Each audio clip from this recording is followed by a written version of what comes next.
காதோடு தான் நான் பேசுவேன். ஒரு தலைமுறை இடைவெளி பிரச்சனை கூட இதில் வந்து ஜாஸ்தியாக்குது. ஸோ இந்த காலகட்டத்தில் வந்து ஆண்கள் இந்த மாதிரி வந்து ஒரு சில விஷயம்லாம் வந்து இயல்பாக விட்டாக்கா பெண்கள் எல்லாம் கவனிப்பாங்க. உன்ன மாதிரி யாருமே இல்லை, நீ எனக்கு அம்மாவுக்கு மேலே கவனிக்கிறேன்னு போய் சொல்லணும். கவனிக்கவே இல்லைனா கூட நீ அம்மாவுக்கு மேலே கவனிக்கிறேன்னு சொன்னால் போகிறோம். அப்படியா, நான் ஒன்றுமே செய்யலையே, சரியா, அப்போ நம்ம இந்த பேரை அப்படியே காப்பாற்றிக்கணும்னு சொல்லிட்டு அவங்க உண்மையிலே செய்வாங்க. ஆனால் அப்படி இல்லாமல் வாயை வச்சுட்டு சும்மா இல்லாமல் எங்கள் அம்மா மாதிரி இல்லைன்னா போய உங்கள் அம்மாவே பண்ணட்டும் அப்படின்னு விட்டு போயிடுவாங்க. அப்படி தான் இன்றைக்கி இந்த காலத்தில் பெண்கள் இருக்காங்க.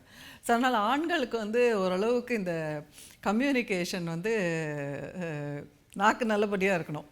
ஸோ நல்ல விதமாக பேசணும் பெண்கள்கிட்ட. அப்படி இல்லாட்டி கண்டிஷனாக போட்டு நீ காஃபி இந்த டைமுக்கு வைக்கணும் அப்படின்னா வைக்க மாட்டேன் அப்படின்வாங்க. ஸோ ஒரு நாளைக்கு காஃபி கொடுத்தா நீ பரவாயில்ல கரெக்டாக நீ போட்டு கொடுத்துட்றமான்னு போய் சொல்லணும். அப்போ அடுத்த நாளைக்கு ஐயோ அப்படியா நான் போட்டு கொடுத்துட்றேன்னுவாங்க. ஸோ இன்றைக்கி வந்து ரூல்ஸ் போட்டு ஒரு கோடு கிழித்து இந்த கோட்டுக்குள்ளே நீ இல்லைன்னாக்கா எந்த சீதையுமே இன்றைக்கி ரெடியாக இல்லை. நாங்கள் சீதை இல்லை, நாங்கள் நிற்க மாட்டோம் அப்படின்னு சொல்ல எல்லா லேடிஸும் கற்றுக்கிட்டாங்க. ஸோ அதனால் ஆண்கள் வந்து இந்த மாதிரி கோடு போட்டு இப்படி நில்லுன்னு சொல்கிறதெல்லாம் விட்டுடுங்க. ஸோ இந்த மாதிரி ரூல்ஸ் எல்லாம் வந்து வீட்டில் மனைவி கிட்ட பேசுனீங்க இருக்கிறதும் போயிடும். சரி இந்த பெண் தான் இப்படி இருக்கான்னு நினச்சிட்டு நீங்கள் டைவர்ஸ் பண்ணலாம், இன்னொன்னா அதுக்கு மேலே தான் இருப்பாங்க. இந்த விஷயத்துக்காக நீங்கள் டைவர்ஸ் பண்ணிங்கன்னா உங்களுக்கு வந்து கோட்டுக்குள்ளே நிற்கக்கூடிய சீதை வந்து இந்த காலத்தில் கிடைக்க போகிறது கிடையாது. அதை நீங்கள் ஊர்ஜிதமாக வச்சுக்கோங்க. மேலும் அது தேவையும் இல்லைன்னு நினைக்கிறேன்.